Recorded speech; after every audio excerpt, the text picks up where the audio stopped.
Umunara w'umurinzi wo mu kwezi k'Ugushyingo 2024. Igice cyo kwigwa cya 44.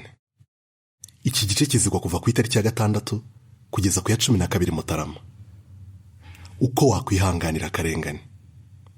Indirimbo ya 33.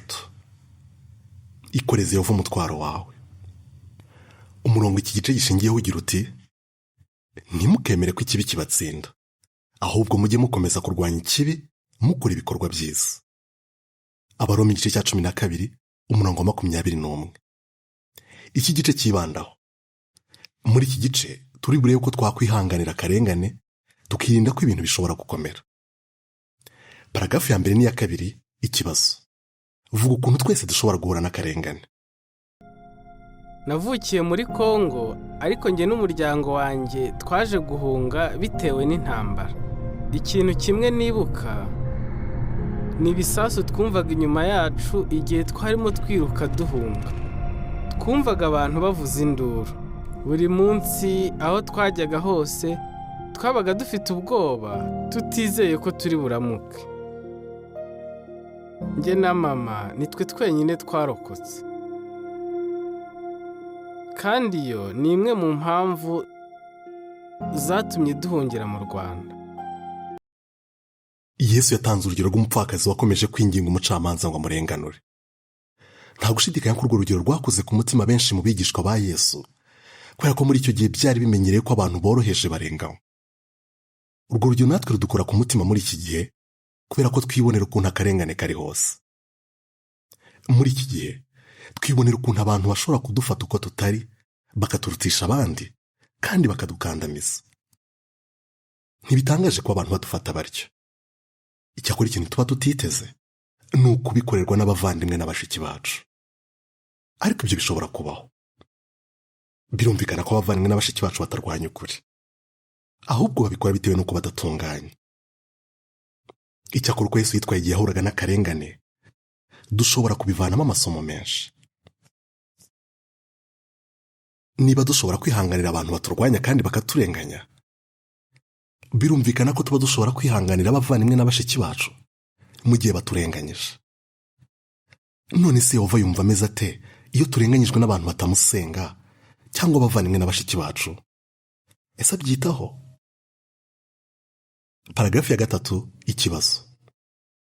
Ese abagaragu ba Yehova iyo bahanganye n'akarengane arabibona? Kubera iki? Yehova abona uko abandi bagufata. Ibi birivuga ko Yehova akunda ubutabera. Zaburi ya 37 umurongo wa 28. Yesu yatwijeje ko Yehova azaturenganura igihe nikigera. Luka igice cya 18 umurongo wa 7. Kandi vuba aha Yehova azakuraho ibintu byose bibabaje twakorewe, akureho n'akarengane kose. Paragrafu ya 4, ikibazo. Yehova dufasha ate kwihanganira akarengane muri iki gihe? Mu gihe dutegereje ko akarengane gakurwaho, Yehova dufasha kukihanganira. Atwigisha uko twakwirinda gufata imyanzuro mibi igihe twarenganyijwe. Nanone umwana we yadusigiye urugero rwiza rw'uko twakwihanganira akarengane. Ikindi kandi atugira inama z'icyo twakora mu gihe yagize uturenganya. Jya umenya uko witwara mu gihe urenganyijwe. Paragrafu ya 5, ikibazo. Kuki tugomba kwitondera uko twitwara mu gihe turenganyijwe? Iyo turenganyijwe biratubabaza cyane kandi bikaduhangayikisha.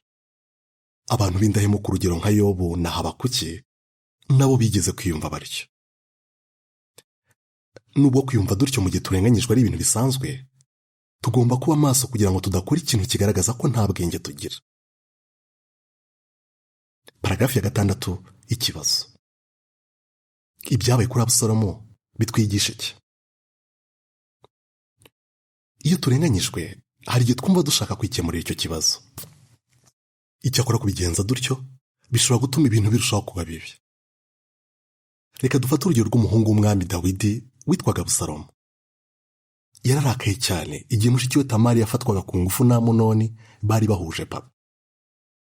Dukurikije amategeko ya Mose, Amunoni yagombaga kwicwa. Kuba Abusalomu yararakaye ni ibintu byumvikana, ariko ntibyamuhaga uburenganzira bwo kwikemurira icyo kibazo. Paragarafu ya 7 ikibazo. Ni gute ibikorwa by'akarengane byahinduye uko umwanditsi wa Zaburi yabonaga ibintu?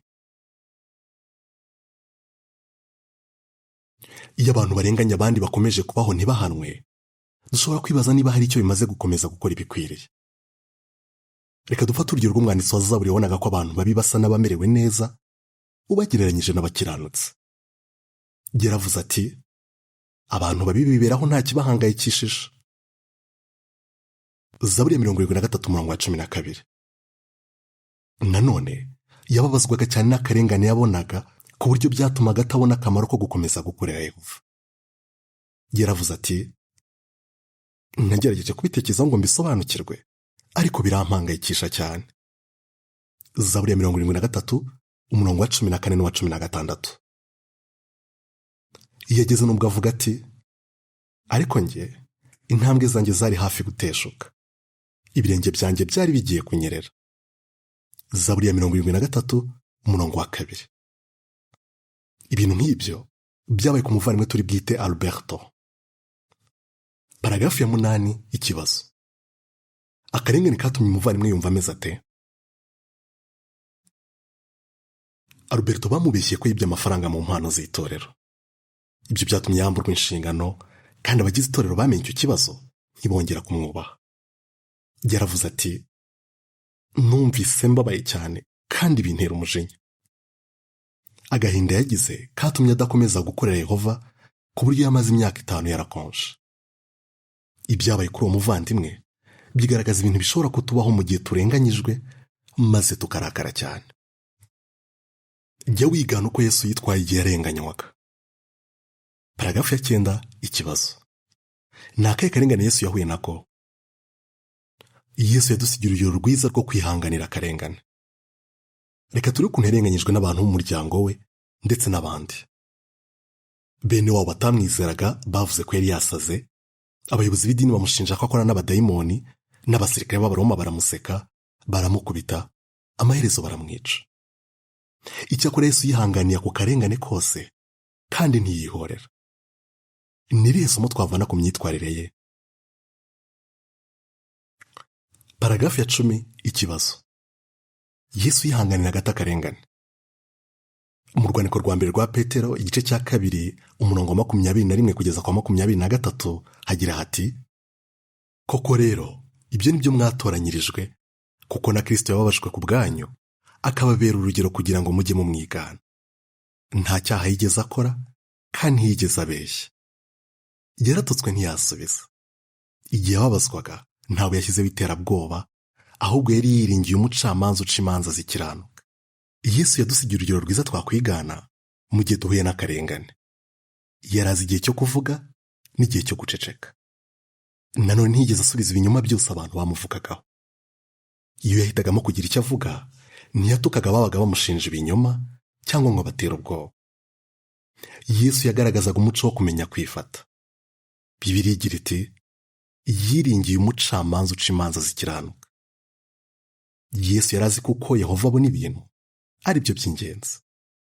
Yizeraga adashidikanya ko Yehova azakuraho akarengane mu gihe gikwiriye.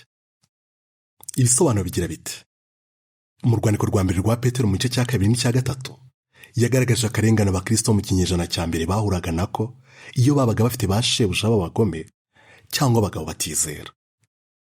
Ibisobanuro birarangiye. Paragarafu ya 11 ikibazo. Twakora iki ngo twitondere ibyo tuvuga? Igihe ageze uturenganya tugomba kwigana Yesu tukitondera ibyo tuvuga. Hari igihe turenganywa ariko bidakabije ku buryo twabyirengagiza. Nanone dushobora guhitamo guceceka kugira ngo tutavuga ikintu cyatuma ibintu birushaho kuba bibi. Ikindi gihe dushobora kugira icyo tuvuga mu gihe tubonye abandi barenganywa cyangwa dushaka kuvuganira ukuri. Niba duhisemo kuvuga, tujye twihatira kuvuga dutuje kandi twubaha abandi. Ibisobanuro bigira biti, jya kuri jawa.org urebe video ifite umutwe uvuga ngo uko urukundo rutuma tugira amahoro nyakuri. Ibisobanuro birarangiye. Paragarafu ya 12 ikibazo. Twagaragaza dute ko twiringira uca imanza zikiranuka? dushobora kwigana Yesu dukomeza kwiringira uca imanza zikiranuka. Nanone mu gihe abandi baturenganyije cyangwa bakadufata uko tutari, tujye twiringira ko Yehova ari busukure. Kumwiringira bishobora kudufasha gukomeza kwihanganira ako karengane, kubera ko tuzi neza ko amaherezo azagira icyo akora. Iyo turekeye icyo kibazo mu maboko ya Yehova, biturinda kurakara no kubika inzika. Kurakara no kubika inzika bishobora gutuma dukora ibintu bibi, tukabura ibyishimo, kandi bigatuma tudakomeza kuba inshuti za Yehova. Paragarafu ya 13, ikibazo. Niki ushobora kuzirikana niba warahuye n'akarengane? Birumvikana ko tudashobora kwitwara neza nk'uko Yesu yitwaye. Hari igihe dushobora kuvuga ikintu cyangwa tugakora ikintu, ariko nyuma tukaza kucyicuza. Abantu bashobora kuturenganya bikatugiraho ingaruka zigaragara cyangwa zitagaragara, ku buryo kubyihanganira biba bigoye. Niba ibyo byarakubayeho, jya uzirikana ko Yehova abazi ibyo waciyemo byose. Kandi rwose Yesu yahuye n'akarengane yiyumvisha uko umerewe. Uretse kuba Yehova yaraduhaye Yesu ngo atubere urugero, aduha n'inama zadufasha kwihanganira akarengane. Reka turebe 20 yo mu gitabo cy'Abaroma ishobora kudufasha. Mujye mureka Imana bari igaragariza umujinya wakoze nabi. Paragarafu ya 14, ikibazo. Kureka Imana akaba ari igaragariza umujinya wakoze nabi bisobanura iki? Mu Baroma igice cya 12 umurongo wa 19 hagira hati: bavandimwe nkunda, ntimukishyura abantu ibibi babakoreye, ahubwo mujye mureka Imana iba ari igaragariza umujinya wakoze nabi, kuko handitswe ngo Yehova aravuze ati, nijya uhana abantu kandi nkabishyura ibibi bakoze. Intumwa Pawulo yagiriye abakristo inama yo kureka Imana akaba ari igaragariza umujinya wakoze nabi. Twabikora dute? Ibyo tubikora turekera icyo kibazo mu maboko ya Yehova, akazagikemura mu gihe abona ko gikwiriye no mu buryo abona ko bukwiriye. Igihe umuvandimwe witwa John yahuraga n'akarengane, yaravuze ati, nagombaga guhatana cyane kugira ngo ikibazo kidakemuka uko njye mbishaka. Amagambo aboneka mu Baroma igice cya 12 umurongo wa 19 yamfashije gukomeza gutegereza Yehova. Paragarafu ya 15, ikibazo. Kuki ari byiza gutegereza Yehova ngo akemure ikibazo? Tanga urugero. Gutegereza ko Yehova akemura ikibazo twahuye nacyo bitugirira akamaro. Iyo tubigenje dutyo, biturinda kwikorera umutwaro wo gushaka kukikemurira ndetse no gukomeza kurakara. Yehova avuga ko azadufasha. Ni nk'avuga ati, ibyo mubindekera nzabikemura. Iyo twemera iryo sezerano rya Yehova, tumurekera icyo kibazo, kandi twizeye ko azagikemura mu buryo bwiza kurusha ubundi. Ibyo nibyo byafashije John twigeze kuvuga. Yaravuze ati, gutegereza Yehova bituma akemura ikibazo neza kurusha uko njye nagikemura. Mujye mukomeza kurwanya ikibi, mukora ibikorwa byiza. Paragarafu ya 16 n'iya 17, ikibazo. Isengesho ryadufasha rite gukomeza kurwanya ikibi dukora ibikorwa byiza? Mu Baroma igice cya 12 umurongo wa 21 hagira hati, ntimukemere ko ikibi kibatsinda, ahubwo mujye mukomeza kurwanya ikibi mukora ibikorwa byiza. Nanone Pawulo yasabye abakristo gukomeza kurwanya ikibi bakora ibikorwa byiza. Yesu nawe mu kibwiriza cyo ku musozi yaravuze ati, mukomeze gukunda abanzi banyu kandi musenge musabira ababatoteza. Matayo igice cya 5 umurongo wa 44. Birashoboka ko twatekereje ukuntu Yesu yababaye cyane igihe abasirikare b'Abaroma bamuteraga imisumari bakamumanika ku giti. Dushobora kwiyumvisha ukuntu yumvaga ababaye cyane, ukuntu yateshejwe agaciro n'akarengane yakorewe. Yesu ntiyemeye gutsindwa n'akarengane. Aho gutuka abo basirikare, yarasenze ati, papa bababarire kuko batazi icyo bari gukora. Luka igice cya 23 umurongo wa 34. Iyo dusenze dusabira abatugirira nabi, bishobora gutuma tudakomeza kurakara kandi tugahindura uko twabonaga batubabaza. Paragarafu ya 18, ikibazo. Paragarafu ya 18, ikibazo.